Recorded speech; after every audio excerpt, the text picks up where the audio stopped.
The on in Kandla met briefly today because a draft report from content advisors were not yet available. The committee was established to look at President Jacob Zuma's response to separate reports. It discussed 3 letters it had received. One of them came from the public protector, Thuli Madonsela, who expresses a willingness to be part of a debate on this matter in the National Assembly. Committee member Matolo Mochega says this could be seen as interference in Parliament's process and that Madonsela should desist from this. Another letter was received from a civic organisation called the Public Members Unit, which offered to pay back any money on behalf of the President. Well, our reporter at Parliament, Lukhanyo Kalata, is at the committee's meeting. Lukhanyo, the committee were due to give a draft report today, but has asked for more time. Natasha, good afternoon. Yes, that is exactly what happened. The technical team that was appointed by the committee to obviously draft this report, encapsulating everything that has happened over the lifetime of the ad hoc committee, was unable to give the members of the committee its first draft, essentially, because they were saying that they were still awaiting they were awaiting the transcripts of some of the meetings that had taken place, and without those transcripts, they couldn't really compile this first draft report, and therefore then they couldn't hand the report over to the committee today. So they've asked for an extension of about another 7 days.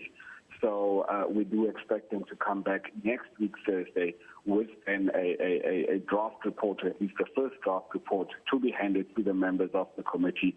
And then the members will then be able to look at that report and be able to amend it where it needs amendment, and that will then be obviously forwarded to the National Assembly when the committee is happy and that the draft, or at least the report, contains everything, including the recommendations from the committee.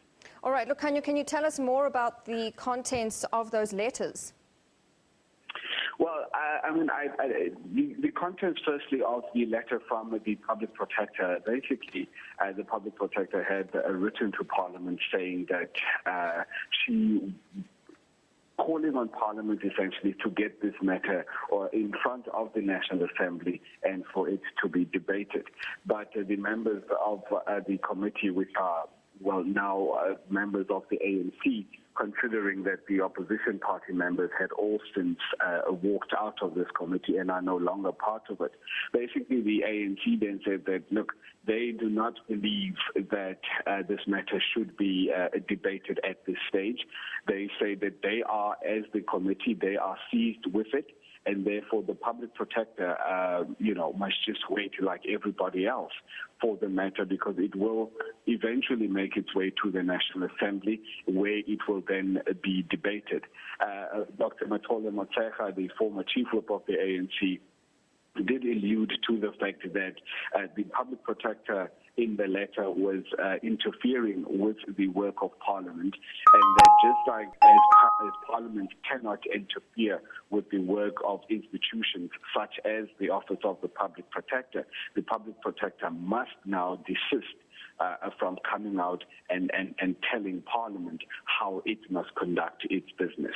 The other letter was written by lawyers for one of the architects mentioned in the Kandla report, and they basically were saying that they feel that the public protector had kind of overstepped her mark, and that they feel that she should be removed from office. All right, Lukhanyo, we'll have to leave it there. Thank you very much, our parliamentary reporter Lukhanyo Kalata.